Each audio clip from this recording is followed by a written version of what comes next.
This is the most dramatic week in media landscape in a long, long time. We are making the biggest changes to the business ever made. Problem with cost cutting is it's like giving blood. You know, you after a while you give so much blood you die. Advertising follows eyeballs, and eyeballs are going online. The radical moves at Fairfax are making waves in Canberra.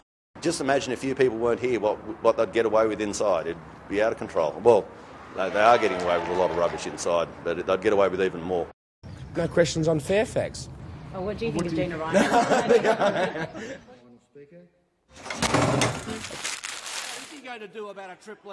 The nation's leaders care about the job cuts.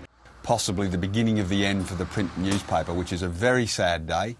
But they care a lot more about the manoeuvring in the Fairfax boardroom, because that could threaten their jobs. We're also seeing Gina Reinhardt circling at Fairfax. She's acquired 18.67% of Fairfax, fuelling speculation she expects to be given up to 3 seats on the company's board.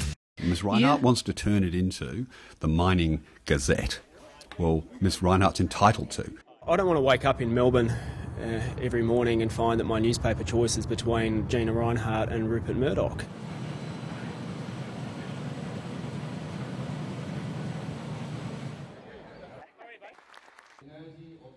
I think it's pretty fair to say that Ms Reinhardt and her spokesman, Mr Singleton, have made it very clear that they don't respect a Charter of Independence.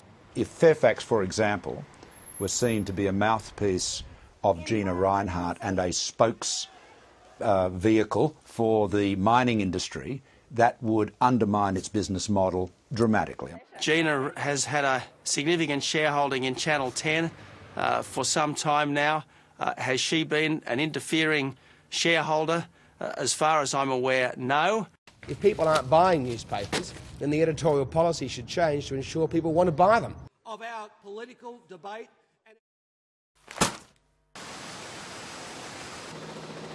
Will the government agree to protect in law the editorial independence of major publicly listed media outlets like Fairfax? The editorial independence of media organisations goes to the very core of the quality of our democracy. Effectively, to commit to not obstructing the journalists from doing their work.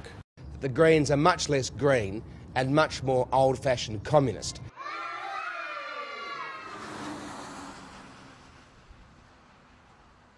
It would be a very slippery slope if Parliament started to interfere and try and direct the editorial positions at newspapers.